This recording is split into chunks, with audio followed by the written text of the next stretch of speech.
We're all familiar with ESRB ratings, right? I mean, that little bold letter in the bottom left of every game box. I mean, how could you not be? You got the classic ratings, E, E10+, T, M. Wait, what do you mean we missed some? What the hell is EC? K through A?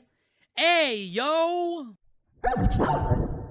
Okay, so basically, EC stands for early childhood. Pretty simple, right?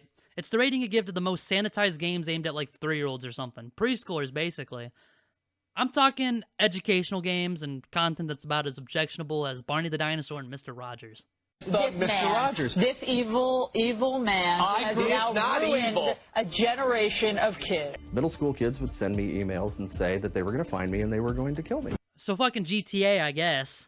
So when it comes to notable games with this elusive rating, that includes games like Putt Putt, Pep's Birthday Surprise. Because time travel can't be less than an E rating, and the ESRB refuses to give an EC rating after what Putt Putt did to save the zoo. I'm not so sure about...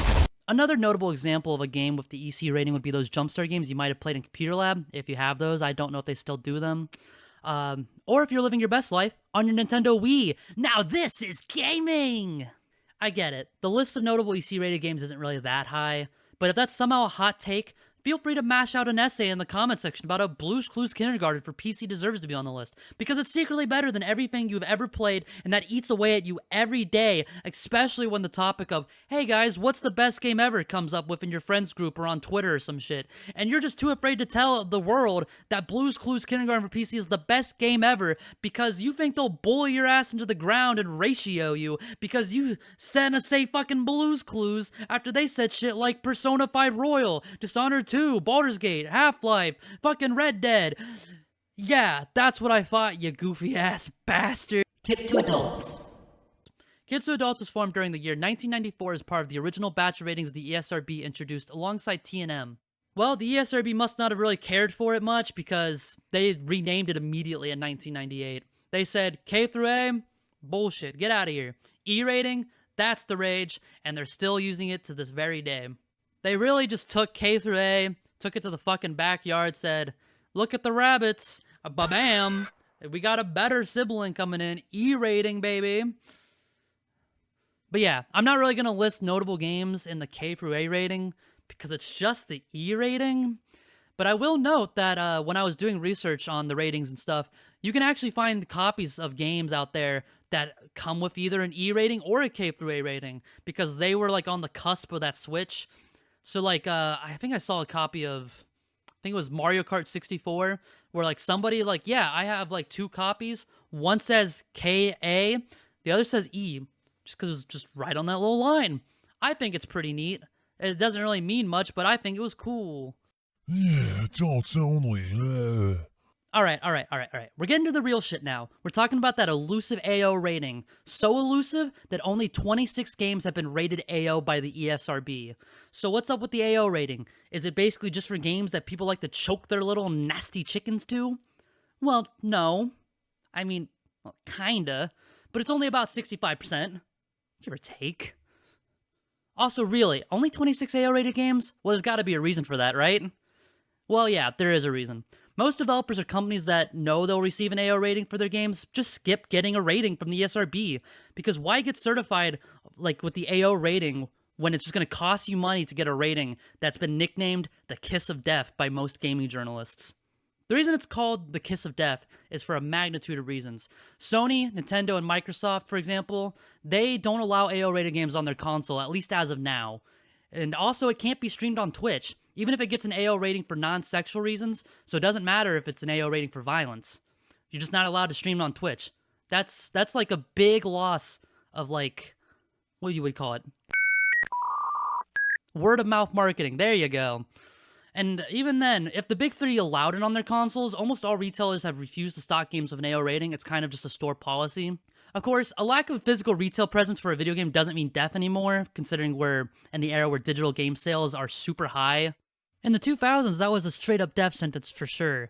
Like, I remember trying to get a game digitally on the 360, and it just straight up told me it was a physical-only game. Can you imagine if it was like that nowadays?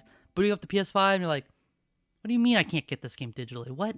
In the year 2023, though, devs and such can just put their adult-only games on itch.io and Steam, with or without the AO rating, because neither platform actually requires an ESRB rating. Hence all the motherfucking hentai games on Steam. God motherfucking damn! So we're moving on to the notable AO rated titles. We did that for EC ratings. We did that for, well, we didn't do that for KA actually because it's just the E rating.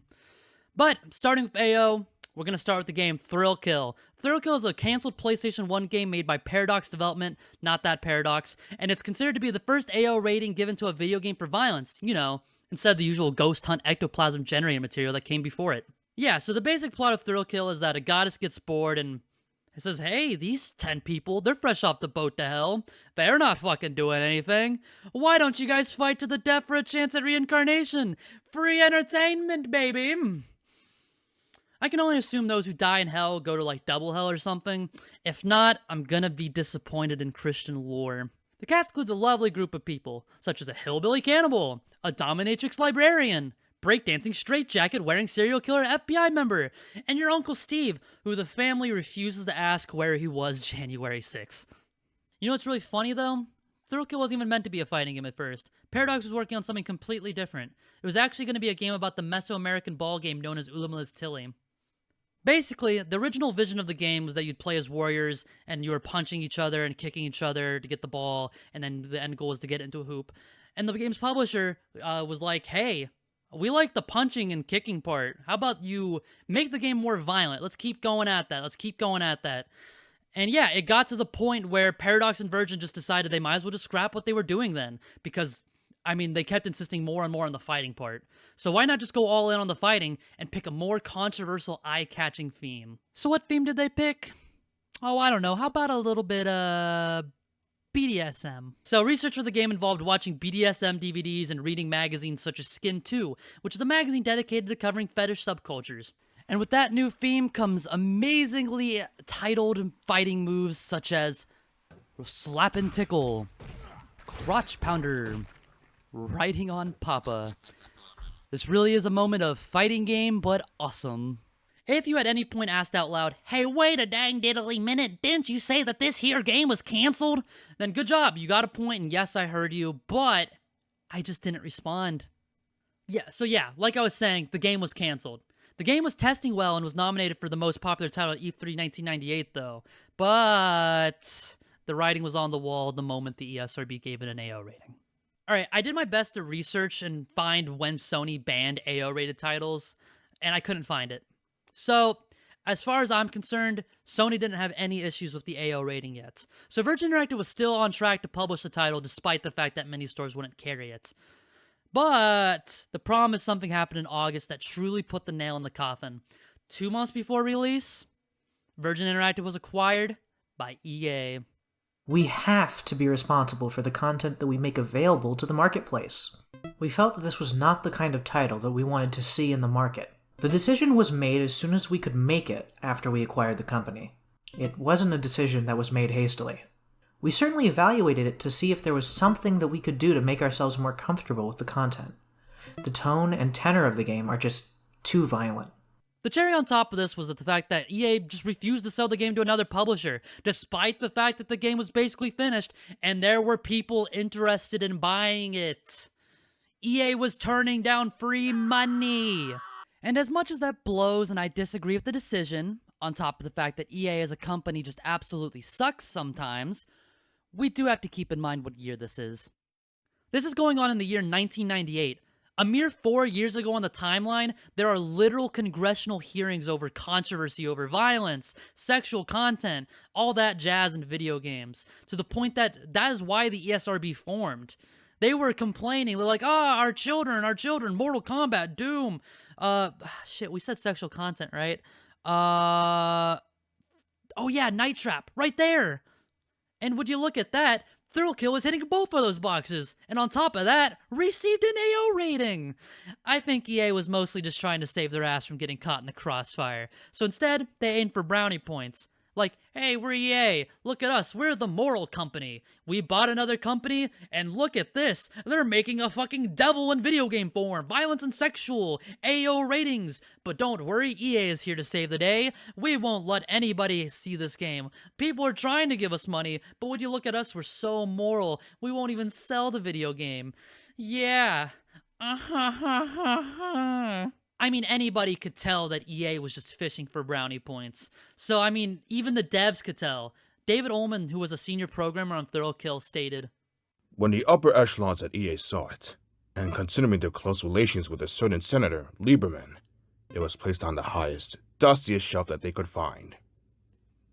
Despite all the troubles this game faced, nothing was going to get in its way. It was going to be played. Someone on the inside was going to ensure that this game reached the masses. So someone leaked it. Because of that, dare I say, hero, Thrill has to be one of the most played unreleased games ever. You can literally go and download this game on the internet right now and go and emulate it. Or, if you want to do it like they did back in the day, you can burn it to a CD and play it on an actual PlayStation, using either the famous disc swap trick, or you can mod your PS1. Thrill is what urban legends are made of. For many people, Thrill was this exciting, mysterious game. It was just too violent and too sexual to be. With the allure of what this game was, with what it could be, imagination's fucking running rampant. The game spread like wildfire online, and kids were passing around this mythical burned CD, labeled in Sharpie, Thrill Kill. I may not have experienced there for myself, but the excitement reads through on the articles I've read. Also, it's really fucking funny that Thrill Kill would be repurposed into a Wu-Tang Clan fighting game. The limited edition Wu-Tang controller really ain't nothing to fuck with. Yeah, so this next game's a technicality, but you can't talk about AO rated games without talking about this. This game was rated M on release. Some stuff was discovered. It gets an AO rating. It gets taken off store shelves. They edit the game. They resend it to the ESRB. They re-release it. It is now back to an M rating. We're talking about the infamous Grand Theft Auto San Andreas hot coffee scandal. Alright, so GTA San Andreas' first run of copies contained code that was inaccessible to players for a scrapped and basically finished, but well, not really, sex minigame between the protagonist CJ and his girlfriend. It was basically Ride to Hell Retribution, fully clothed sex, but now interactive. Woo! Rockstar ended up abandoning the minigame after co-founder Terry Donovan gave a list of alterations that the devs would have to make. You know, because too much sex and it's no longer M-rated, it's AO rating. That's a death sentence. With the limitations that were placed upon them, the devs decided, hey, I don't think working on the sex minigame is worth it. This game has to release. It's just not worth it at the time. Rockstar, though, did consider, maybe, how about we release an AO version of the game alongside the M version? Or how about maybe like a patch? Something that includes all the scrapped sexual ideas we had, including masturbation, and plenty of other things, such as dildos and erotic whipping. You know, the good old stuff. In the meantime, they had to do something about the code. A lot of people assume, just cut that shit out. It's like, just get the scissors, the yoinky splinky, get it out of the game. But no, problem is, way too far into development to be, like, yoinking code out. Like, we are too late in the development to yank the code out and then check to make sure it did not break everything. Because, I don't know if you know, I'm not a dev, but you take some code out, you can just break the most random shit. Happens all the time. But we don't have the time to be checking the whole game to make sure removing the sex minigame doesn't break everything else. So, when you don't have the time to remove something, the best they had was just making it so players couldn't access it through normal play. They just wrote code that kind of locked it away. Alright, let's cut the GTA San Andreas' grand debut for the PS2 on October 26, 2004. It's about 8 months before the PC and Xbox launch. Gamers are having a party. This shit's selling like hotcakes, and the modders are drooling with anticipation. Since console gaming is a lot more locked down of an environment though, modders took to studying the file structure of the PS2 release so they could get a head start on planning out mods for when the PC version drops. Sometime in December, though, a group of modders, including Patrick Wildenborg, when looking through and still studying all of those files, found files aptly named Kissing, Blowjobs, and Sex. Fellow modder Barton Waterduck coded a viewer that could read the information from these files and visualize them with stick figures. And yeah, that's definitely Blowjobs with a Z. After confirming that the files were as they were titled, Waterduck would then come up with a way to visualize the animations with the in-game character models instead of just boring old stick figures. He would then go on to report his golding findings to the group's secret forums, telling them, and I quote, "There he was, CJ on the pavement, fucking like a rabbit!" And with that, the group had a dirty little secret that they would keep tight lips on until they could confirm the extent of this content with the PC release of the game around the corner. It's June 7th, 2005, a day many gamers have been waiting for, counting down their calendars. GTA San Andreas was finally having its PC release. And you know who else was counting down? Not just the gamers, but also the modders. It was time for Wildenborg and his group to get to work. With a PC copy in hand and his handy-dandy hex editor, Wildenborg flipped the switch in the code that he believed would unlock the last piece of this mystery. This was no dud. Wildenborg had hit freaking jackpot, dude. Theories of these animations being part of a scrapped cutscene or something early in development were shattered upon witnessing a practically finished minigame where you slap ass to the rhythm, increasing the excitement bar, and a full-on thrusting minigame where you move the analog sticks in time with the characters. And yeah, despite the characters being fully clothed, this was freaking 2005, dude. This was mind-shattering. This was groundbreaking. The idea of sex this explicit in a video game was just jaw-dropping, especially interactive sex. Wildenborg decided he had to release this patch after witnessing what he just found. This shit is just wild. But, I mean, it needs a name, though. It'd be kind of boring to say, sex patch, or like, it's whatever. It's just, But, okay, what would we name it, though? What was the CJ's girlfriend said something about, like, right before, like, the sex minigame. What was that, maybe come inside for, like, some hot coffee? Now, all that was left was to put the patch out, and as president of Rockstar, Sam Houser said in an email about the strongly considered AO patch, release the darkness. Oh hey, modders just re-enabled that sex minigame we locked up, but they swapped the clothed models for those unused fully nude girlfriend skins? I sure hope that doesn't cause any problems, as it is pretty cool. In other news, video game company Rockstar is completely fucked. The ESRB would then go on to announce whether Rockstar violated any rules by not letting the ESRB know that, you know, the game contained code for a playable sex minigame, even if it is inaccessible by players naturally. So yeah, now Rockstar has to go into mission prevent wildfire spread, because this shit could blow up. Like, in fact, it is blowing up. So they contacted one of the main modders, Patrick Wildenborg, we mentioned him earlier. He took the mod down, explained how the code required editing to access the minigame. Nobody was going to just access this without, like, putting effort in or downloading, like, his patch. So Rockstar thanked him for that. They got a good foundation going. They're, like, showing goodwill. So how is Rockstar handling this with, like, the rest of, like, everybody else, like the media, for example? Everyone's dying to know, Rockstar. Did you or did you not make this sex minigame and leave it on the disc? Nope. Modders made all that by themselves. Nobody here at the company made any of that sexual content. God damn it, Rockstar. Well, that play didn't fucking work, but it did do a great job of angering the modding and gaming community who understandably felt betrayed by that move. The ESRB investigation easily disproved the idea that modders made hot coffee all by themselves. As a result, the ESRB declared all copies of the game as being re-rated AO, which led to places such as Walmart, Target, Best Buy, and etc. all ceasing sales of the game for as long as it was AO rated. Overseas, this led to re-ratings as well, and GTA San Andreas ended up being banned from being sold in Australia, because in Australia, there wasn't even an 18+ rating at the time, and games had to have a rating to be sold in storefronts. But not only that, representatives that the Federal Trade Commission should investigate the publication of the video game Grand Theft Auto San Andreas to determine if the publisher intentionally deceived the Entertainment Software Ratings Board to avoid an adults-only rating. Rockstar would now have to deal with an FTC investigation, 2 class action lawsuits, recalls, and on top of that, the negative media coverage. Let's see, as bad as I am at math, let's crunch some of these numbers. Okay, so the class action lawsuit from shareholders, about $20 million, $15.2 million paid by insurance. Class action from consumers, roughly 2,676 claims at $35 maximum plus legal fees. About $93,000 roughly. Charitable contribution as part of the consumer class action. Donation of $860,000.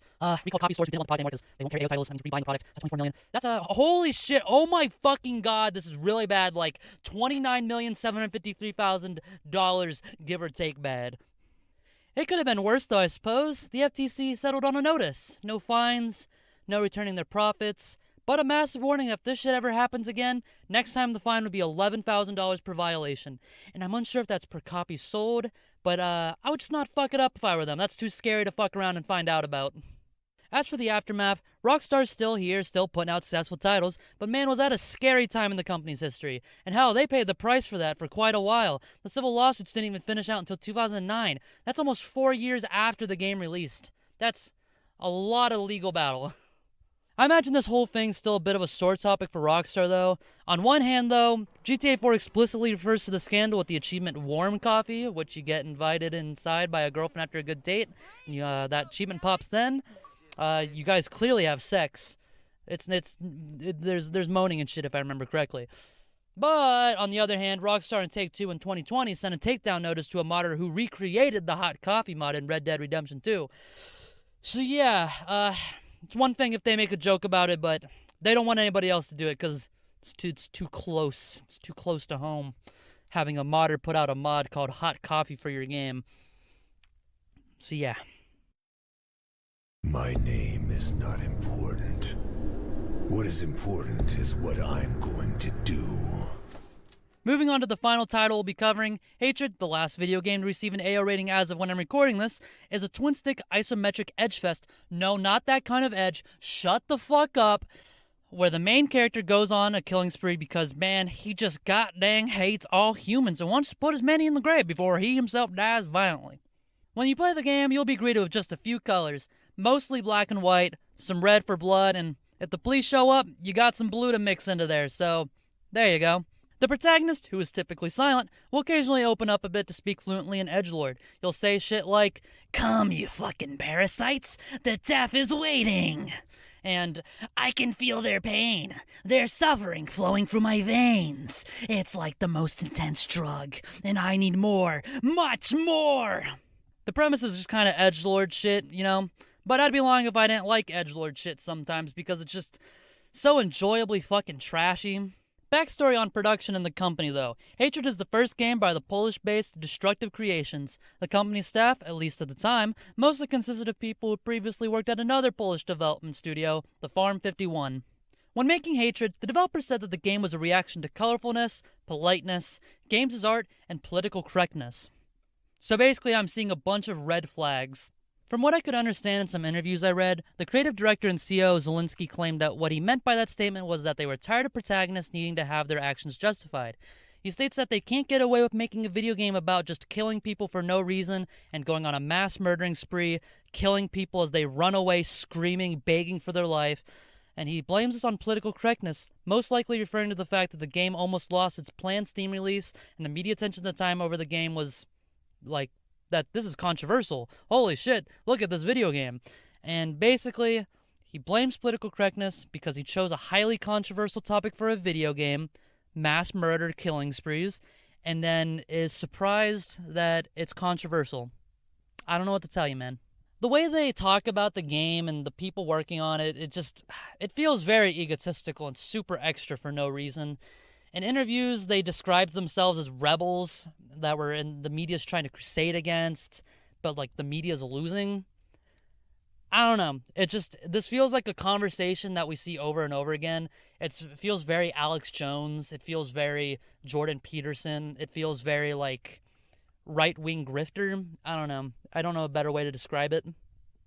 It's very unnecessary is how it looks. It just gives you that image of just like that loser who says controversial things on purpose, knowing it'll get people upset, and then is like, "Oh my god, people are upset? What? Oh my god, they're losers and they're crusading against us because we purposely said controversial shit." When is the company going to get their own stand-up comedy on Netflix to be controversial? I don't know, man. It's going to be something like, we fought the woke and we woke up and won? I don't know, man. I don't know, but I think the biggest tell about the creative director is his rally in the Destructoid interview where he says he's on the side of those fighting SJWs, and he tells them to keep up the fight. As well as his interview with Death Metal Underground where he talks about disliking certain metal acts because the music's cheerful and the vocals sound gay. In essence, the creative director and CEO sounds like a fucking loser. Before I started doing research on the game, I was like, this looks like edgelord shit. But it looks like fun edgelord shit because like it kind of almost feels ironic at some points, just like how over the top it is. But then like I read these interviews and I was like, I don't think I want to even give them $6, Like, it just became less and less appealing the more I did research on this game and the company. But what really solidified the fact that I didn't want to give them $6 is the people that the company and Zelensky like to associate themselves with. Alright, let's get serious for a moment before we continue. If you're not in the mood for some serious shit, I recommend you come back later. Research on this video for like this game, Hatred, took me places I did not expect to go. Alright, let's start with who wrote the dialogue for this game. The game dialogue was not written by like the company itself. They actually outsourced this to somebody else they wanted to like collaborate with. They got this guy called Herr Warcrimer. He's the lead vocalist of Infernal War, Eiprit, and Voidhanger. And we're mainly going to focus on his band, Infernal War. It seems to be his main band. Plus, it's also, like, the centerpiece of Disaster. And I'm going to rip the Band-Aid off. I'm pretty damn sure Infernal War is a fucking Nazi band. The band was literally called Infernal SS from 1997 to 2002. And also on Wikipedia, like, the band is listed under, like, fucking Nazi death metal. It's, like, under the National Socialist black metal bands. Screenshot here. On top of that, the guitarist goes by the name Zyklon, aka the chemical the Nazis used during the Holocaust for their gas chambers. Some people might try to brush this off as people being edgy or playing characters, but no. They've even released music on the label Death Abyss Productions, which Metal Archives, a trusted and long-running wiki of all things metal, has listed as specializing in NSBM music, aka National Socialist Black Metal, a genre of fascism, Nazism, and white supremacy. Not only have they released music on this label, but they've released what seems to be one of their biggest songs called Jewhammer on this label. I mean, hell, they even did a collab album with a Nazi band called Warhead, a group that combined members from a band named Honor and a band who was considered to be a pioneer in the early Nazi black metal scene, Nocturnal Mortem. And when they aren't busy collaborating with Nazi bands to make albums with them, they're playing at their fucking concerts. They're playing at their festivals. In 2014, a year before Hatred was released, they played at a festival called Hot Shower Fest. This underground festival is a meeting ground for shitty people to come together and be racist while they enjoy the shittiest Nazi music possible be played live. So yeah, there's no doubt that this band is either made up of Nazis or they associate with Nazis. Before we continue on, this next section wouldn't have been possible without Keenan Pixel's article and their self-translated Reddit post that was breaking down their article. You can check that out down in the description. Considering Creative Destructions is willing to work with somebody who associates with Nazis and says some pretty horrific shit, and pretty much seems to be a Nazi, it makes you curious about the people that work for the company. It's not a big company. It's pretty tight-knit. The group photos show that. So, moving on to the employees of the company. Starting with VFX artist Marcin Kazmierzak, we can get a sort of idea what he is like based on the fact that he's liked far-right stuff on Facebook, such as the chairman of the National Movement Party, Krzysztof Bosak, and former chairman Robert Winicki. Bosak and Winicki are also founders of the Confederation Liberty and Independence Party, which is an openly anti-Semitic, xenophobic, and homophobic far-right group. As of October 2023, when I did research, Bosak is one of the party's leaders and chairman. Both Bosak and Winicki are also former leaders of the party's youth wing, the All Polish Youth, a far-right ultra-nationalistic organization dedicated to making Poland a Catholic state. From 2004 to 2006, members of this organization attacked people who were supporting LGBT causes, throwing shit at them such as rocks, eggs, and bottles, and there was reports that they told the victims of their attacks heinous things such as, quote, "We'll do to you what Hitler did to the Jews," unquote. Not so fun fact, the aforementioned Bosak was a leader of All Polish Youth from 2005 to 2007, covering at least 2 years of that stretch of violence. Kazmierzak and another employee, Robert Otto von Ritter, have also liked a group that roughly translates to, quote, "No to the Islamization of Europe," unquote. It is a group that is dedicated to posting Islamophobic and nationalistic content. Another employee, Kamil Bakkozowski, a 3D animator for the company, liked the band Paranwit on Facebook, and the band's picture contains the Algaz rune, also known as the Life rune, which in some circles is unfortunately co-opted by Nazis and white supremacists. Context can really matter when it comes to certain symbols, and in this case, Paranwit gets no benefit of the doubt here, as the band has openly spewed racist and anti-Semitic rhetoric on one of their fan sites. I won't repeat the quote, but involves them asking people to imagine what Europe looks like without certain groups of people. So I imagine they used the rune in the appropriated by terrible people kind of way. As for the exact quote, the article from Keenan Pixel has the translation of the quote up. We've talked about the company's association to Infernal War and Herr Warcrimer and some of the employees for the company, but that still leaves us with the CEO behind the company, the man himself, Jaroslaw Zelensky. The guy we talked about in the Metal interview where he was talking about Some metal just has gay vocals and it's too happy. That guy. Like many of his employees, Zelensky has publicly viewable social media, where we can easily see what he posts and what he believes. For example, we can gather that he is staunchly anti-LGBT from the fact that he liked a gif of someone in a hazmat suit using a flamethrower in response to an article about a community drag queen storytime event. Then he proceeds to go on a rant about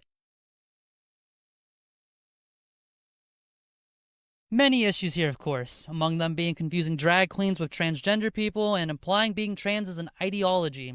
Oh yeah, his rant was also liked by 2 of his employees, by the way, Jacob Stincho and Tomaz. Zelensky's also a big fan of posting shit that racist uncles do, uploading a yes-no flowchart that says, "Congratulations, you're a Nazi," if you're both white and don't hate yourself for being white. Making it even worse is the comments below where somebody I assume is his friend asks if he can just say yes directly. Zelensky follows up that question up with the response, "So I've already gotten used to the fact that according to the latest interpretation of the word, I match the criteria. You, on the other hand, match all the criteria." On top of how fucking nuts it is to say that your friend is a Nazi by every definition, then to follow up with a smile emoji, he tries to claim he is merely misunderstood to be a Nazi because he doesn't have self-hatred for being white. So while he's claiming that he's being mislabeled as a Nazi because he doesn't hate that he's white, he definitely has the anti-Semitism of a Nazi locked down with his post promoting a book called Unjust Acts S.447. It is a book that details a conspiracy that Poland is being attacked by Jewish people who plan on taking Poland's money and properties. And on top of promoting that book, he's also posted a comic from Wormwood, who's basically a stone toss type, aka a piece of shit racist who makes fucking god-awful comics. So yeah, I would say Zelensky is all in on that anti-Semitism thing he's got going on. The CEO and his employees have of course fought accusations, having made blog posts around the time Hatred was releasing, and they have responded to outlets such as Polygon, who are putting out articles about the controversies with the game and the team. Some of these accusations and defenses range from Zelensky saying he would not support Nazi activists as his family fought against Nazi occupation. But he says that as someone who would describe one of his friends as a Nazi by every definition. Oh, so are we just gonna forget that the company worked with her Warcrimer in Infernal War? Like, come on, man. And one of the employees, Kazmierzak, defends against accusations over his attitude towards gay people. He says that he has gay friends, but he says that, but likes politicians who have led organizations that have violently harassed LGBT people, as well as a right-wing magazine, Halfway Magazine of the National Idea, a magazine that Keenan Pixel informs me advocates for an anti-LGBT Poland. Zelensky also defends liking the group Polish Defense League, a group with a reputation for being hateful, with his reason being he doesn't endorse them, he just likes them for information. The problem, though, is he doesn't mean information about the league, though, he means information from the league. Zelensky explicitly said that he liked pages like this to get news, information about what's happening in the Middle East and Europe, stuff he claims the media would not show nor tell. Dr. Rafal Penkowaski, a sociologist and co-founder of the Never Again organization, which is an organization dedicated to monitoring and documenting racism in Poland and educating against it, calls his defense not convincing. He classifies the so-called news source for Zelensky, the Polish Defense League, an anti-Muslim organization with tendencies to be anti-immigrant as well. He also states that the Polish Defense League goes out of their way to intimidate and harass people in public spaces who aren't white. When I picked Hatred as one of the games I would talk about and research, I thought I would just find outcry articles over an edgy, controversy-baiting twin shooter. I picked it because I thought, hey, how am I going to talk about AO-rated games without talking about the last game to get an AO rating in like 8 years? Instead, I went down a rabbit hole where I kept getting more and more shocked, and I started questioning how far does this go? Unfortunately, this became less and less about the game itself and the game's history itself, but I mean, hey, it's about the company who made it. That is part of the game's history. In the end, Destructive Creations associated with a band who appears to be Nazis to write Hatred's dialogue. The CEO's posts are anti-Semitic, they're anti-LGBT, they're anti-Muslim, and just a lot of garbage. Many of their employees like to follow nationalistic far-right movements and politicians and like similar shit. I'm tired of reading about this company by the end of this. The bottom line is fuck this company, simple as that. Don't spend your money on their fucking slop. Fuck them. I want to thank you, the viewer, for watching this video. It became a lot bigger of a project than I expected it to. It went places I didn't think it would go. It was a wild ride. It took me a while to make, and I hope it turns out well. And if anything, I tried something, and you know what? You learn more from your failures than your successes. So, if this one wasn't that great, Hopefully the next time I try something like this, it's better. Regardless, I hope you enjoyed it, and I hope you have a lovely day, evening, night, morning, dusk, dawn, whatever. Time zones exists. Fuck daylight savings, that's my personal note, because I don't like to spring forward and lose an hour of sleep. Have a good one. Thanks for watching, and bye.